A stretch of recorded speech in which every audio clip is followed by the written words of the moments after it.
Hello everyone, my name is Mujica and today with the help of Rafael and Isabell Riomalo, we are going to talk about the Middle Ages. The objective of this project are answer the guiding question, identify the Middle Ages, and identify the central ideas of the painting. So, to continue, I will to talk you about the concepts of Middle Ages. Middle Ages were characterized by fear, illness such as the Black Death and how God organized society, a society where social inequality was everyday bread, since not everyone had access to knowledge, therefore to God. In that case, only aristocrats had such access. Key concepts. The key concepts on that age was centralization of power, reason, and culmination of power. Hi, my name is Isabell Riomalo, and I'm presenting a more deep explanation about our project. In this case, it's called God in the Middle Ages. After Mujica's beautiful introduction with the introduction, I'm going to take over now. Firstly, we had a specific step-by-step process during the trimester in order to create this beautiful art piece. Therefore, we firstly made an introductory paragraph in which we explain the concept of God in our words, as well as then Aristotle's and St. Thomas of Aquino point of view during the time, and also the social classes expectation, as well as secondly we did a gathering of sources in which we first gathered primary then secondary sources. Therefore, thirdly, we made a justification of those sources with the so-called Habermas chart, in which we employed analysis of purpose, origin, and context of each source, in which we employed a Michelangelo's painting, a Giotto's painting, and a free choice painting, in which then we made a brainstorm in which we explained and in which we outlined specific concepts in order to be able to create these art piece. As well, finally, we created a statement with that key concept, therefore created a question in which we based our art project. Now, what are those main concepts? Decentralization of power, reason, culmination of power, reason and faith, and the social classes during the Middle Ages.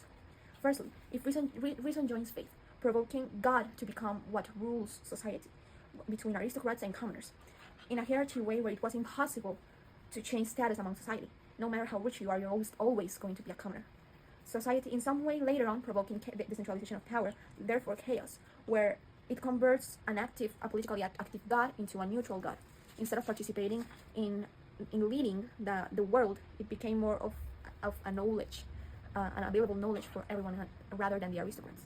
Now, the social classes. Why are we talking about so much about the social classes? Social classes, it was a society in which it was impossible to change religion, and it was what made the world a place in which unimposed religion was all you could see, in which the Catholic Church was a protagonist, as well as nobody had a choice.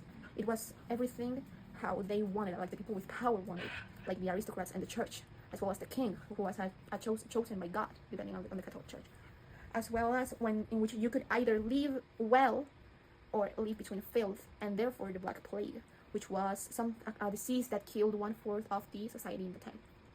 Now, we're talking about history, but we also need to locate ourselves in philosophy, because we're talking about St. Thomas of Aquino and Aristotle, and they were philosophers. Therefore, in the Middle Ages, it was an age in which a single way of thinking was established, giving birth to refutals such as St. Thomas of Aquino and Aristotle. Therefore, they debated that relative truth, because there is no absolute truth. Therefore, the potency of change, like a prediction of what would happen to a future if they stopped believing in whatever a priest might say, as well as no reason, therefore no God. Finally, but not least, in this painting, we decided to make this upper part to stand out as the central attraction of this painting, in which we have the Lady Mary of Sorrows, King Edward III, and also Aristotle and St. Thomas of Aquino, which represent how a king, an aristocrat, had no longer the access to knowing God, therefore they knew reason. Down here we see a Black Plague doctor, which was in this case a person from the church, because they thought it was a divine punishment. Here we see some bodies and a lot of filth, and in the crowd we see a lot of corpses, which means how these people up here are so far away from the society, even though they live in the same place, in the same world, in the same planet, in the same earth. Down here we see Dante Alighieri's Inferno, in which we see all the 9 levels, in which depending on if you knew God or not, the worse it was your punishment. Our question was, if reason joins faith, how was the potency of change represented in the hierarchy during the Middle Ages? As said, Mary equals to faith, these two equal to reason, and therefore these ones created a decentralization of power, therefore a fear of hell and of the divine punishment. Thank you very much. Conclusion. It was an era in which humanism was a way of established thinking, as well as scientism was a governmental way of organizing in society, in which changing from social status was impossible, and where were researching and questioning were valid. An age in which real deathless were able to overcome any beauty that might be had during and even after, in which God was the epitome of truth and who organized the one European society. Social classes were strict. You were born as a commoner, no matter how rich you are, you will still be a commoner. It was an era in which social inequality was concerningly normalized, in which, as mentioned, only a few people, aristocrats in this case, had access to basic things like knowledge, and commerce lived full of disease. Nobody was saved, or God saved the king because of the sad hygienic conditions people lived on. Which is an appetizer to introduce the Black Death, a disease that killed 1/4 of the society of that age. Took until the 900s to reveal all the people from the mortality of the illness and sickness. A sickness, people thought it was a divine punishment, as the dirt and filth was turned the effect. Also Dante's Inferno, in which knowing God and going against his rules, the worse the punishment was, in which loss, gluttony, greed, wrath, fraud, violence, heresy, and treachery were the options you could choose, depending on the gravity. Were you aristocrat or a commoner? Challenges we encountered.